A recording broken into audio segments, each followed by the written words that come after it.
Tenemos en esta ocasión como invitado participante al doctor Jorge Ortega Camacho. El doctor Jorge Ortega Camacho contiende por el cargo de magistrado del Tribunal Superior de Justicia de la Ciudad de México, magistrado en materia civil.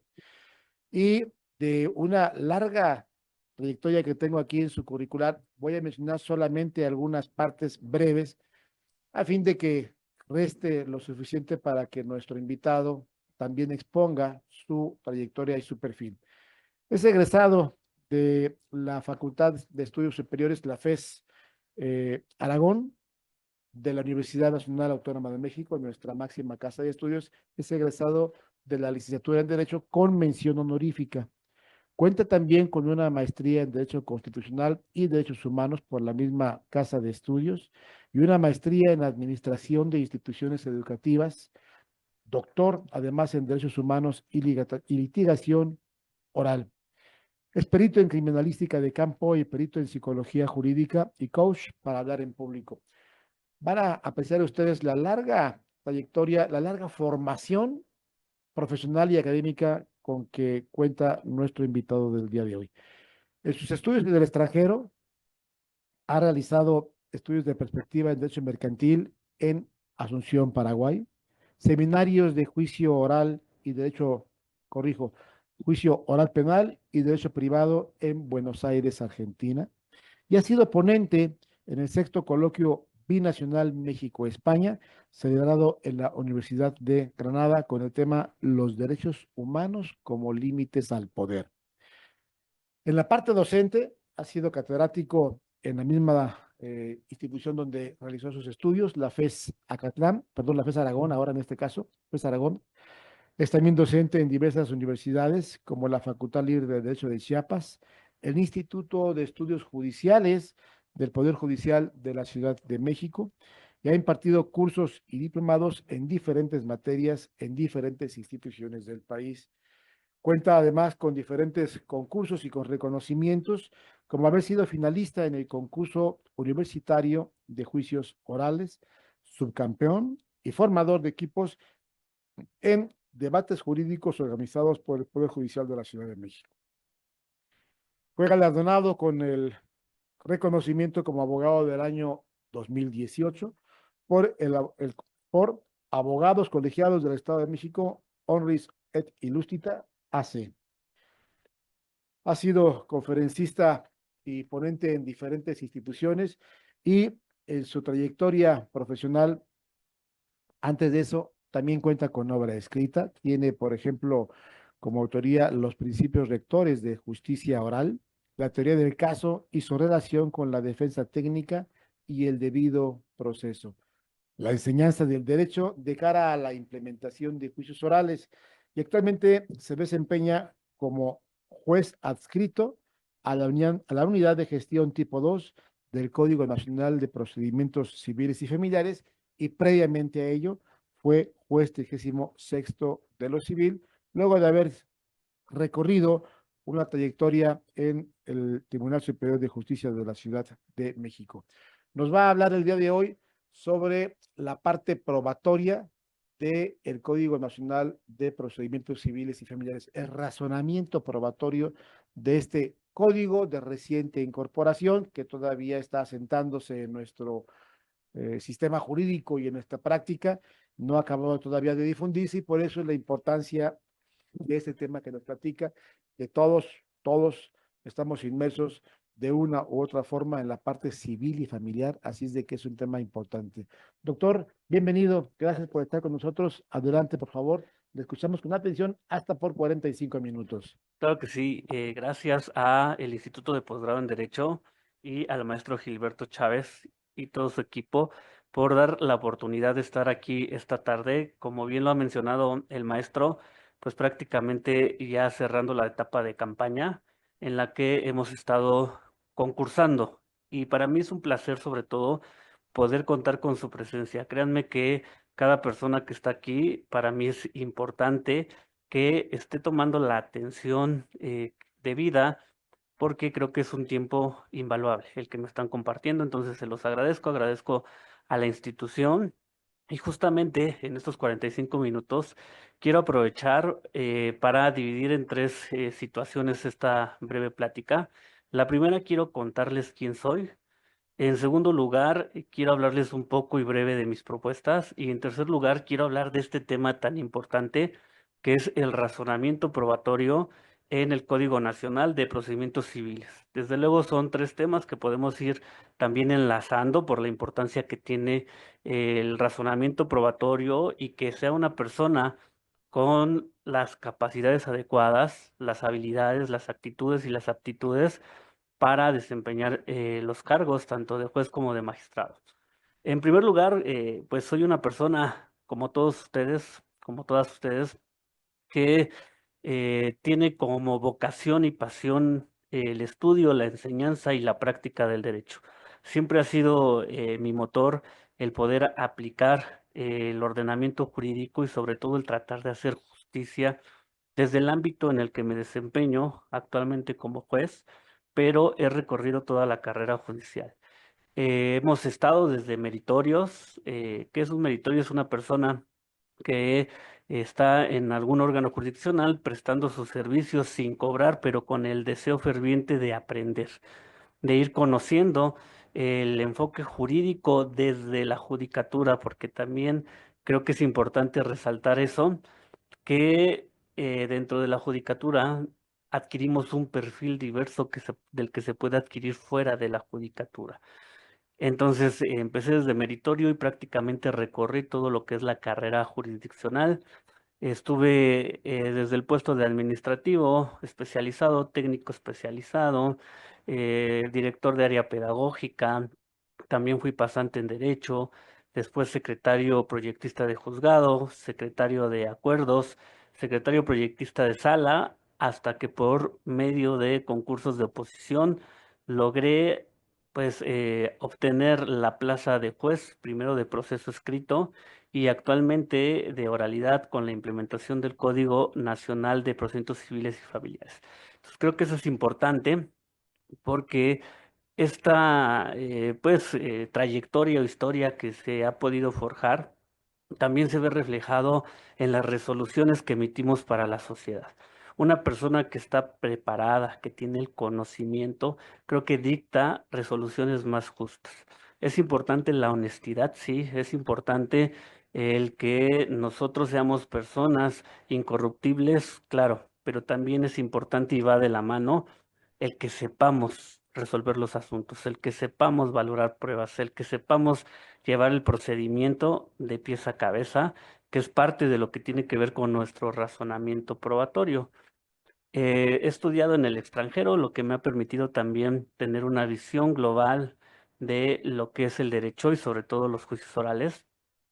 Por ahí, como bien lo comentó el maestro, tuve la oportunidad de estar estudiando en tres países, que fue Paraguay, Argentina y España, países que ya tienen alrededor de 50 años con juicios orales, ¿no? En donde pude ver cómo es el desarrollo de las audiencias, cómo los jueces valoran las pruebas, cómo los jueces tienen ese contacto directo con las partes, con los testigos, con el público en general que presencia las audiencias y cómo eso ahora lo podemos ver reflejado en nuestro sistema jurídico mexicano, que a partir de 2008, con la reforma en materia de justicia penal, pues está implementando lo que son juicios orales.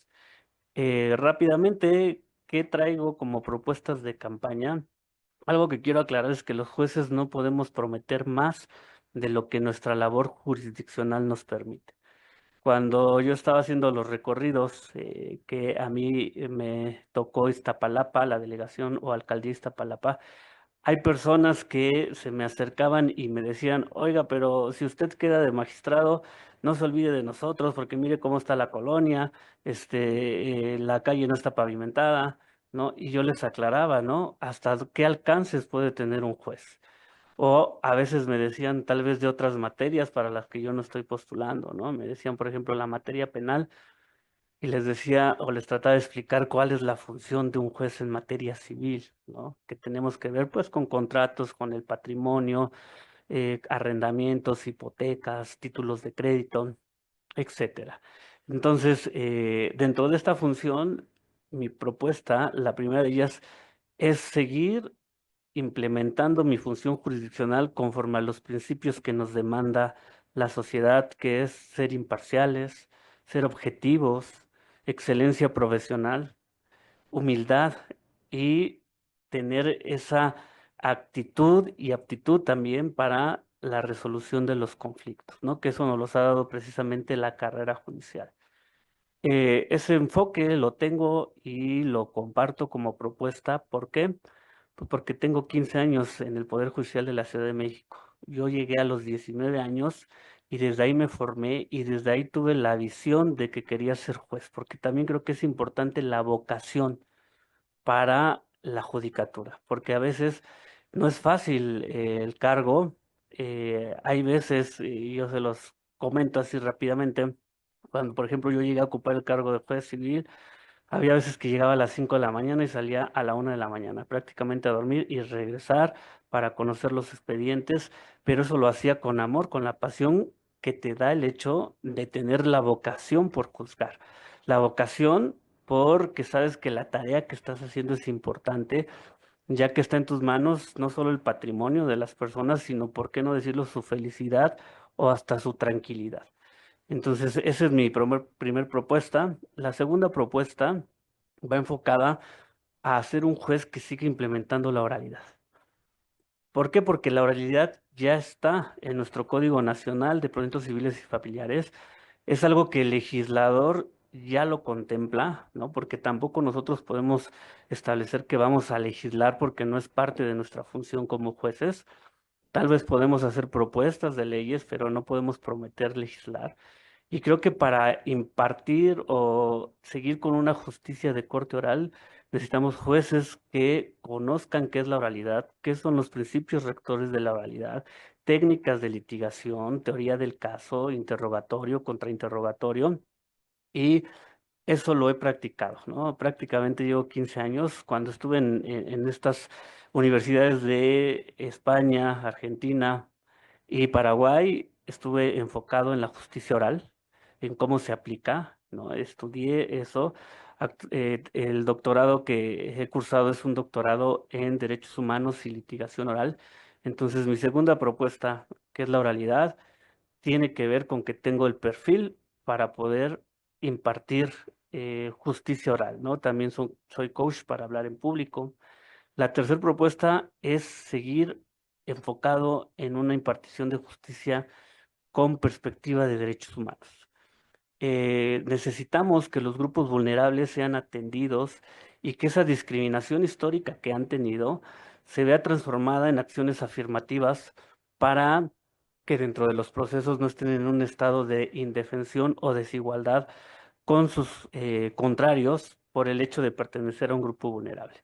Igual tengo la maestría en Derechos Humanos que estudié en la Facultad de Derecho de la UNAM y mi doctorado también fue enfocado en Derechos Humanos, además de que he establecido en mi función jurisdiccional sentencias con ese enfoque, con un enfoque, por ejemplo, de perspectiva de derechos humanos, de protección a la niñez, de protección a personas que pertenecen a la comunidad gay, bisexual, transexual, de adultos mayores, ¿no? Eso es muy importante. De igual forma, la otra propuesta es seguir implementando sistemas de gestión judicial óptimos. Creo que es importante que un magistrado, que un juez, conozca cómo organizar un juzgado y que aplique sistemas de administración adecuados para que ese rezago judicial que tenemos, que no podemos ocultar, pues se vaya amenorizando, ¿no? Y para eso igual soy una persona que ha estudiado una maestría en administración de instituciones y que me ha permitido poder establecer esos puntos prácticos de la administración dentro de los órganos jurisdiccionales.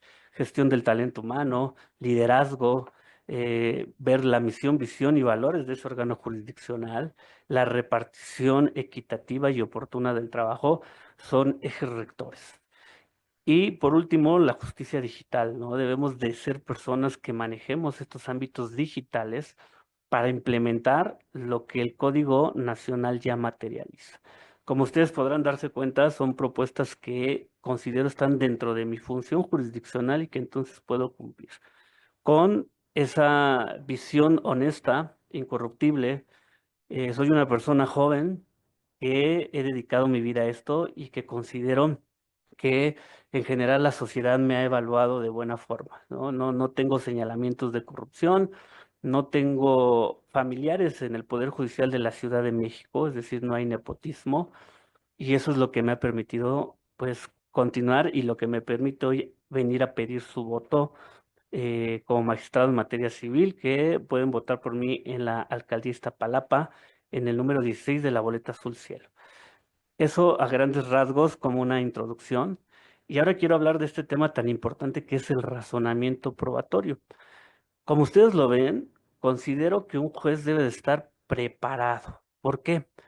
Porque el razonamiento probatorio precisamente implica el análisis jurídico que el juez hace de las pruebas conforme a su criterio para llegar a la convicción de cuál de las partes tiene la razón o cómo debe de resolver ese asunto.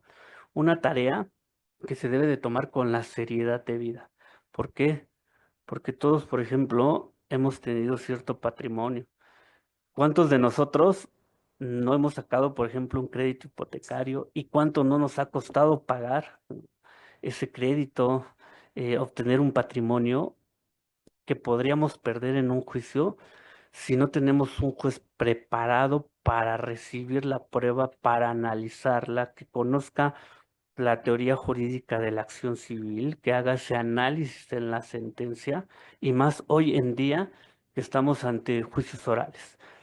Fíjense, nuestro Código Nacional creo que marca tres ejes rectores fundamentales que lo van a diferenciar de los códigos procesales que anteriormente teníamos. Los tres enfoques. El enfoque de derechos humanos nos maneja una perspectiva de derechos humanos. Por ahí incluso el artículo 5 del Código Nacional nos establece una suplencia de los planteamientos de las partes cuando pertenezcan a grupos vulnerables. ¿No? Fíjense la importancia. Segundo eje rector lo es la justicia oral, en donde el juez va a estar presente en las audiencias. Hay un principio que a mí me fascina, que es el principio de inmediación, en donde el juez no puede delegar su función a ninguna de las partes. En un proceso escrito, generalmente, ¿quién valora la prueba o quién la concibe de manera directa? Los secretarios de acuerdos. Posteriormente, el proyectista la valora, pero ya por escrito, ¿no? Lo que hay en el expediente. Y el juez al final revisa la sentencia, pero ya no tuvo ese contacto directo con las partes, con los testigos, con los peritos. Hoy, ¿qué pasa? Los jueces salimos y tenemos que hacer ese análisis crítico, ese razonamiento probatorio de manera directa, analizar a los testigos, analizar a los peritos, su comportamiento, qué es lo que dijeron, si hubo una contradicción o no hubo una contradicción.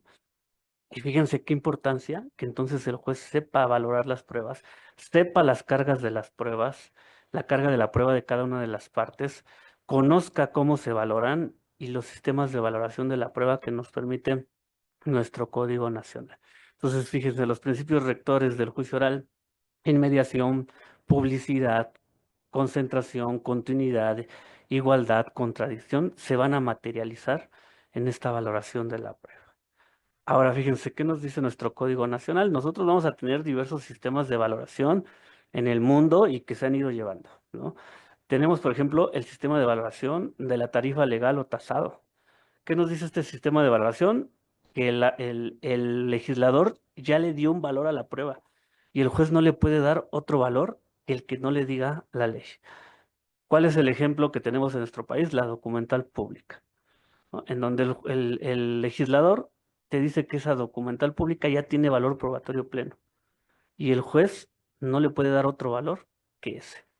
Ahí vamos a ver la diferencia entre valor probatorio y alcance probatorio, que será otra cosa. Le puedo dar valor probatorio pleno a una prueba documental, pero a lo mejor no tiene el alcance probatorio para acreditar tu hecho.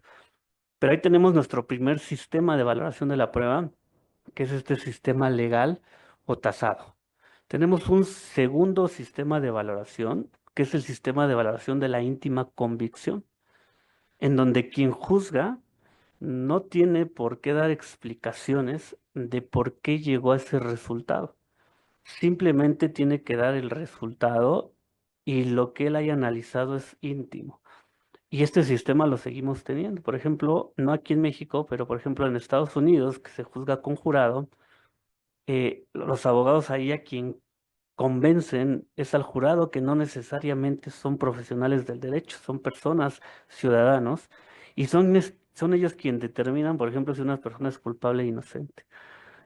Y sin dar, ¿no? Si hemos visto estas películas, no dan mayor explicación, le empiezan a preguntar y dice culpable, inocente, culpable, culpable, ¿no? Y el juez ya nada más determina la condena. Ahí tenemos un sistema de íntima convicción.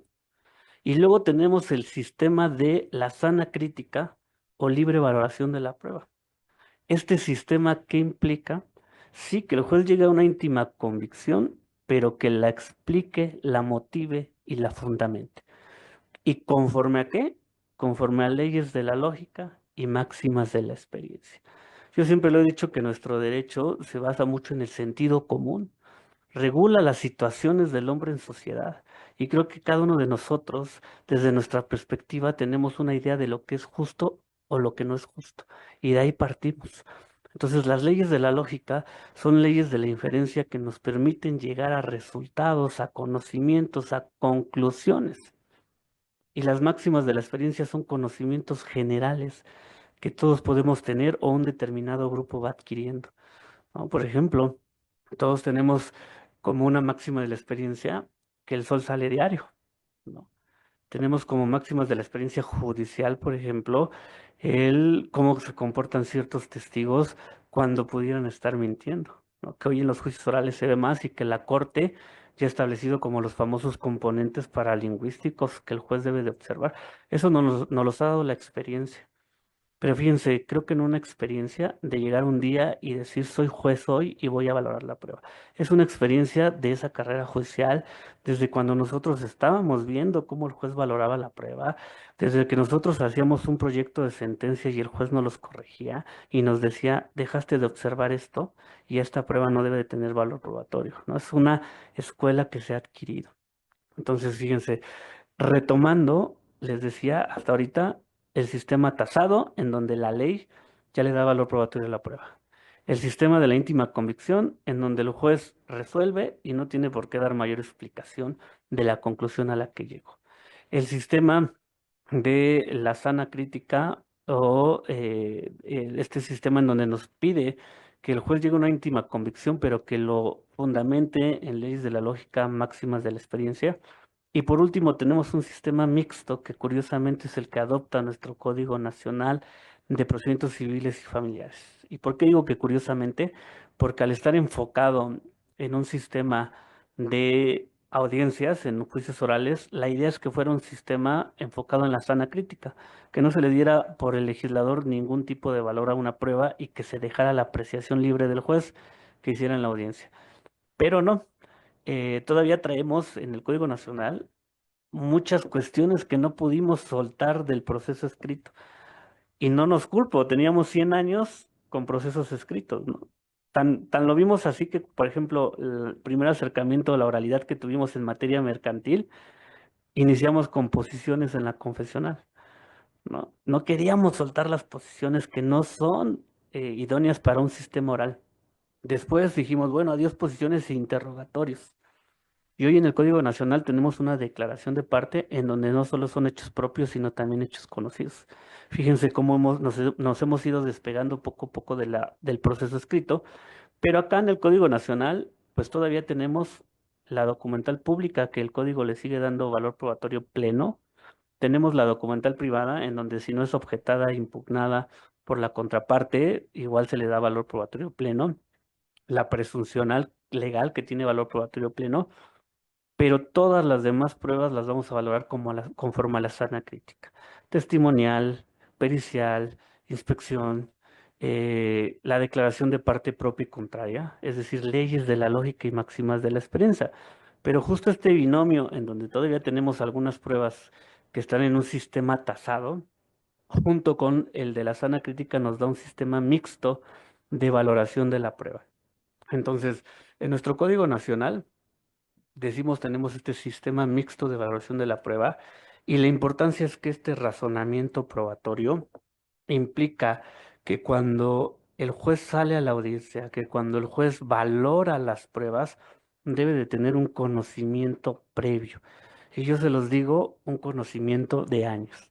Con todo respeto lo voy a decir, pero ¿qué valor tienen las personas que nunca han resuelto una sentencia, que nunca han revisado una sentencia para salir a una audiencia en donde tengan que dictar una resolución en donde está por medio el patrimonio de la persona, en donde está por medio en otras materias su libertad, en donde está de por medio pues su relación laboral, su trabajo, que también es importante, o su familia?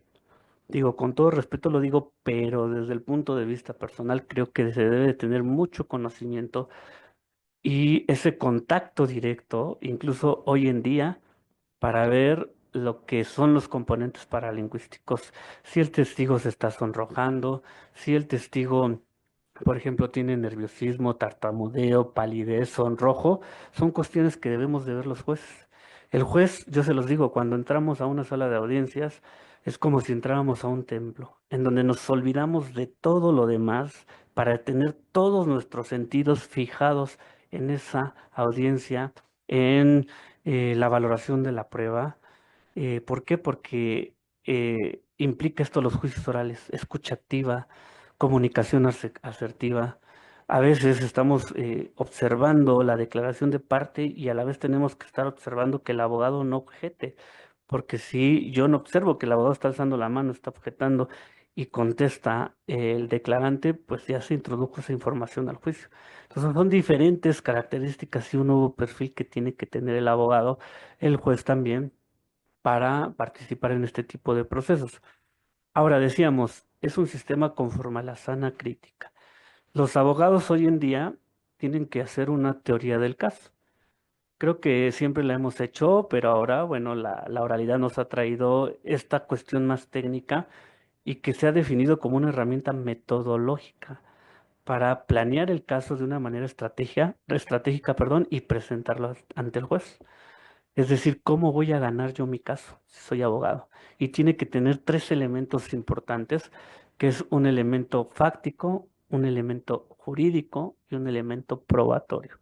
Y dentro de este tercer elemento, que es el elemento probatorio, es donde viene la importancia de tener un juez que al hacer el razonamiento probatorio pueda recepcionar de manera adecuada la prueba, que pueda observar conforme a tu teoría del caso y lo que tú le estás demostrando por medio de tu prueba, qué es lo que tiene que valorar, qué es lo que tiene que saber de esa prueba. Por ejemplo, ¿no? En una prueba pericial.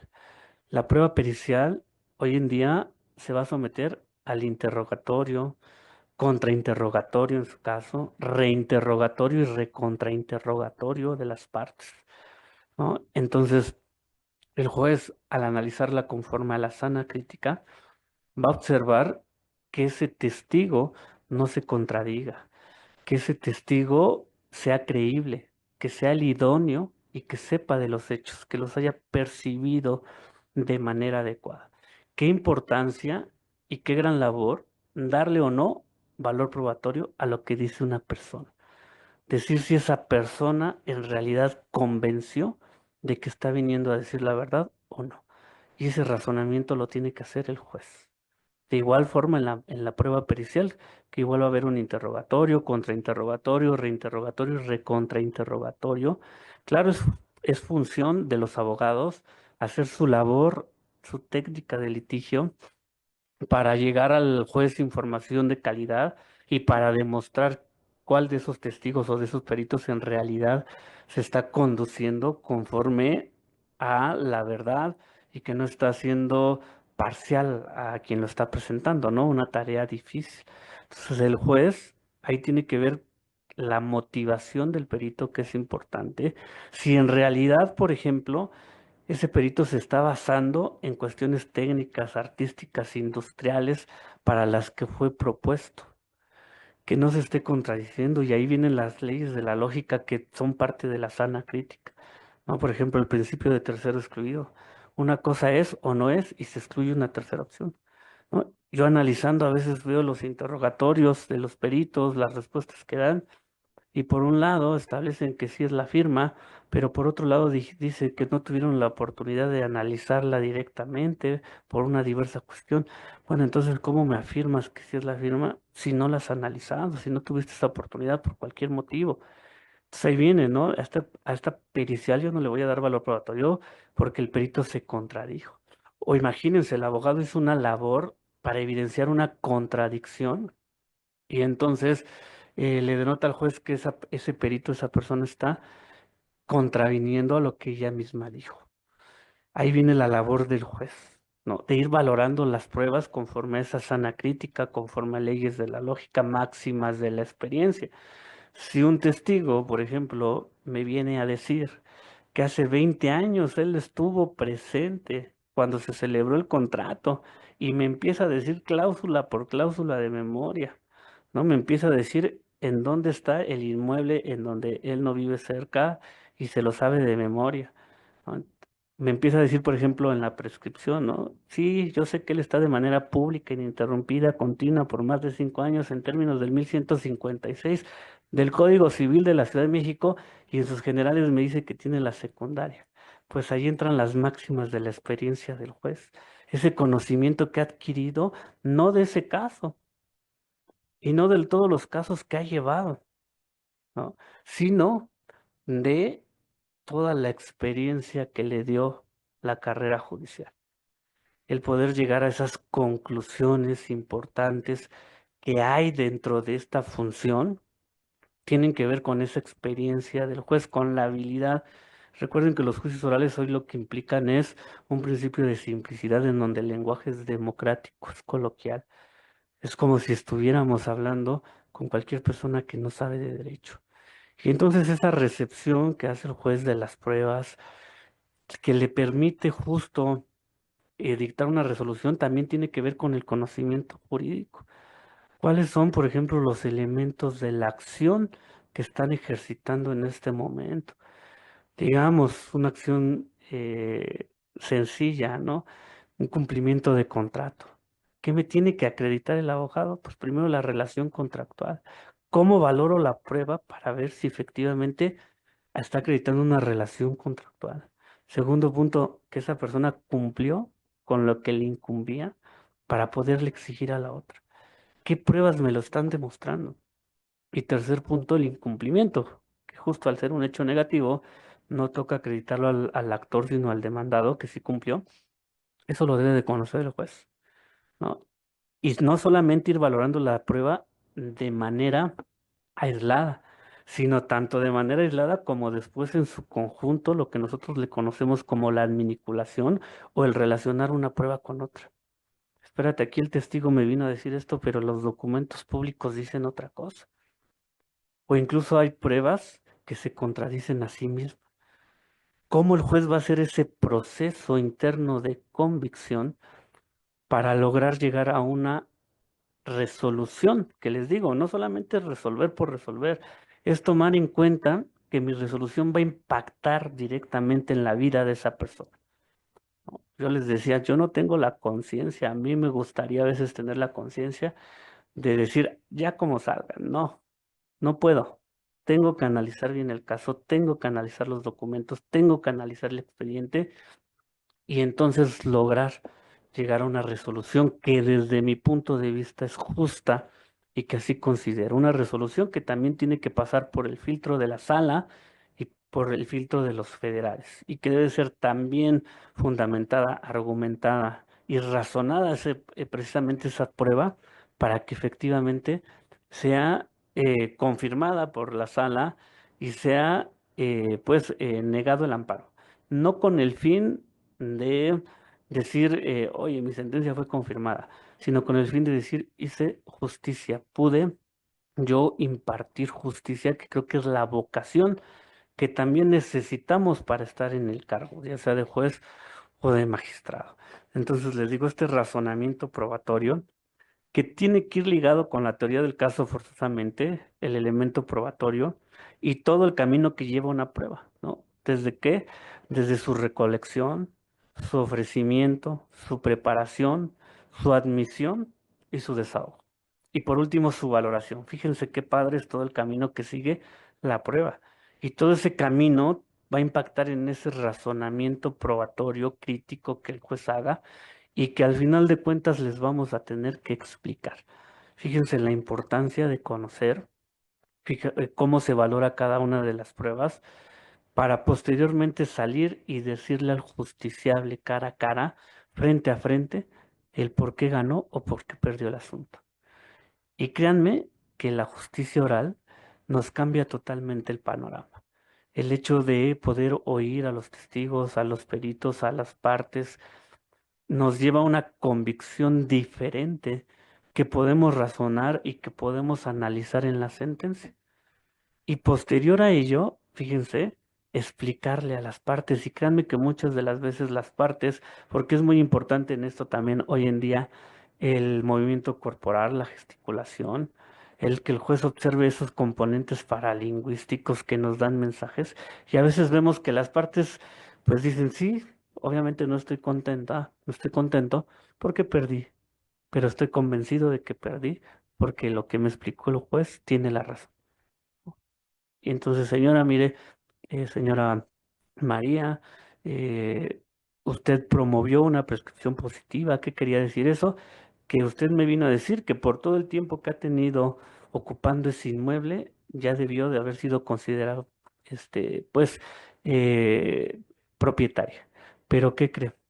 Que para eso tuvo que haberme traído personas que dijeran que han visto cómo usted ha estado ocupando todo el tiempo es inmueble, que la han visto que nunca se ha salido de ahí, que entonces me constaten a mí como juez o me constataran como juez que efectivamente usted ha estado todo ese tiempo y por lo tanto tiene ese derecho. Pero sus testigos no vinieron, señora. Entonces yo no tengo cómo comprobar ese punto. Y entonces las personas lo comprenden, lo entienden y eso es una justicia más transparente.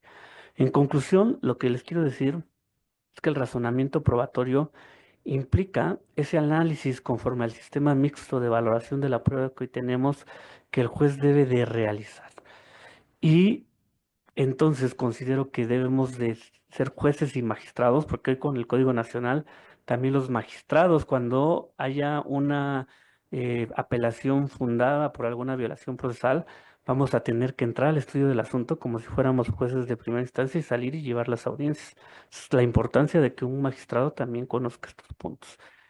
Pues yo, ese es el mensaje que les quiero dar, la importancia del razonamiento probatorio por un juez, por un magistrado que conozca de este tipo de sistemas y que conozca cómo valorar la prueba de manera adecuada. Y bueno, no me queda más que agradecer el tiempo que me han prestado, agradecer al maestro Gilberto, al Instituto de Posgrado en Derecho y a todos ustedes por estar aquí. Gracias.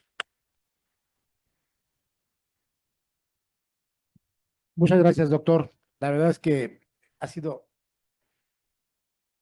altamente clara, pedagógica y precisa su exposición. Gracias. Demuestra usted sobradamente que conoce cómo es juzgar, tiene la experiencia suficiente y el conocimiento jurídico necesario. Así es de que esperamos que tenga usted éxito en esta contienda. Quisiera yo solamente comentar algunas cosas que usted platicó aquí, de ese andar por las calles y que le pedían a usted aspectos de política pública, pavimentar las calles o resolver algunos temas. Es necesario que la ciudadanía, los que no son abogados o abogadas, los que no tienen claro el sistema jurídico mexicano, que comprendan que los jueces juzgan, jueces, magistrados y ministros juzgan diferencias entre particulares o entre particulares y el Estado, o el Estado y los particulares. Eso es lo que hace un juez. No realiza políticas públicas, no lleva a cabo actos administrativos como pavimentar calles ni nada. Hay que distinguir. Policía judicial no es poder judicial. Ministerio Público no es poder judicial. Entonces, el poder judicial que hoy está en renovación es respecto de quienes juzgan y resuelven las diferencias que son sometidas a su consideración. Y hablando de razonamiento de prueba, ha quedado muy claro que cuando se resuelve un conflicto, pues no es por simpatías, tampoco es por sentimentalismo, sino que es por quien demuestra que tiene la razón. Eso es lo que ocurre. Si alguien demuestra que tiene la razón, se le otorga y si no lo demuestra, se le niega, así de simple. En los juicios no hay empates. Uno gana y uno pierde. ¿Y quién gana? El que de acuerdo con las reglas de la distribución de cargas probatorias en el juicio, conforme a la ley o conforme a la jurisprudencia, tiene el deber de probar y si no cumple, bueno, pues no logra su objetivo. Eso es, los jueces son muy criticados porque resuelven y que ganan o pierden. Bueno, pues sí, pero pues no lo hacen líricamente, no lo hacen con base en las pruebas que se le aportan. Esa es la regla, esa es la máxima de la experiencia, ese raciocinio, ese razonamiento en los cuales se basan las decisiones de los jueces. Y sí, si alguien sabe y conoce esta forma de juzgar, debe comprender y debe quedar contento, como lo decía el doctor, de que si no ganó, pues es porque no logró demostrar lo que tenía que demostrar, no porque le hubiera caído mal o porque el juez esté corrupto o porque haya tenido... No, pues se resuelve con base en lo que se aporta en el material probatorio. De este andar por los tribunales, yo he tenido también la oportunidad, perdón por meterme aquí, de estar en algunas audiencias en tribunales europeos, por ejemplo en España, y la mera verdad es que no les pedimos mucho, ¿eh? No hay mucho que pedirles, cuando menos en la parte laboral, que es mi experiencia. Con todo respeto, nos damos un buen round y a lo mejor en dos que tres les damos todavía 10 y las malas, porque son buenos, pero aquí somos también con una gran experiencia en ello. Pues muy bien, quiero comentarle, doctor, si tuviera usted a bien compartirnos lo que son sus redes sociales, las características de la boleta en la cual la gente puede votar por usted, la zona, que la repitiera, la zona donde se puede captar votos por usted, y aclararles que si el doctor obtiene el cargo de magistrado en materia civil del Tribunal Superior de Justicia, él resolverá no en las alcaldías que va a ser votado, sino en toda la Ciudad de México, en los conflictos que la ley establece, que son competencia de los tribunales locales, en este caso de la Ciudad de México. Entonces, si nos quiere compartir y si acaso, por supuesto, también un mensaje muy breve final. Claro que sí, en todas mis redes sociales me van a encontrar como Jorge Ortega Camacho. Los invito a que me sigan. Por ahí tengo un canal de YouTube ya de 11 años en donde siempre he compartido contenido jurídico y ahorita pues pueden encontrar obviamente mis propuestas de campaña y lo que he hecho durante esta campaña. ¿En dónde pueden votar por mí? En la delegación Iztapalapa, en el distrito 8 en la boleta azul cielo. Ustedes la van a identificar porque arriba dice precisamente elección de magistraturas del Poder Judicial de la Ciudad de México. Ahí ustedes van a encontrar dos hileras, una de mujeres, otra de hombres. Del lado derecho está la de los hombres, yo soy el último, el número 16. Y arriba tendrían que anotar ese número si me dan esa confianza y esa oportunidad de votar por mí. Es decir, Alcaldía Iztapalapa, buscar la boleta azul cielo, buscar mi nombre, Ortega Camacho Jorge, número 16, y colocarlo en esa boleta. Y yo les agradecería mucho esa confianza que ustedes me dieran. Y como mensaje final, quiero decirles que es importante salir a votar este 1 de junio, que ese voto debe de ser informado. El Instituto Nacional Electoral y el Instituto Electoral de la Ciudad de México tienen una plataforma que se llama Conóceles. Ahí pueden ustedes ingresar y conforme a su sección, saber quiénes son los candidatos que están postulados por los que ustedes pueden votar, conocer su experiencia, su trayectoria, y entonces hacer un voto informado. ¿Por qué? Porque nadie estamos exentos de tener un problema jurídico y creo que a todos nos gustaría que sean los mejores perfiles que resuelvan ese problema, porque aparte, acuérdense que los jueces tenemos esa facultad de decidir aún en contra de las mayorías, siempre haciendo velar los derechos humanos y dándole la razón a quien en realidad la tenga, como bien lo decía el maestro Gilberto, no por simpatías, no porque tengas más poder o más dinero, sino porque lo lograste demostrar con base a pruebas. Les agradezco muchísimo tanto la invitación y la presencia de los que están aquí como los que están en línea y quedo a sus órdenes, Jorge Ortega Camacho. Gracias. Magnífico, magnífico. Quiero compartirles que hemos llegado a 310 visualizaciones, más 32 veces compartido en diferentes eh, pues, páginas de Facebook, lo cual potencializa todavía más la visualización, lo cual nos da mucho gusto porque ese es el objetivo, acercar perfiles y ayudar a que normen su conocimiento para su mejor voto. Gracias, le reitero, que Gracias. tenga usted éxito y esperamos pronto verlo, señor magistrado, entonces. Gracias. No se vayan, hacemos una pausa de un par de minutos para recibir a nuestra siguiente y última ponente del día, del mes, del proceso electoral, y con eso cerraremos. Gracias. Aguanten un par de minutos.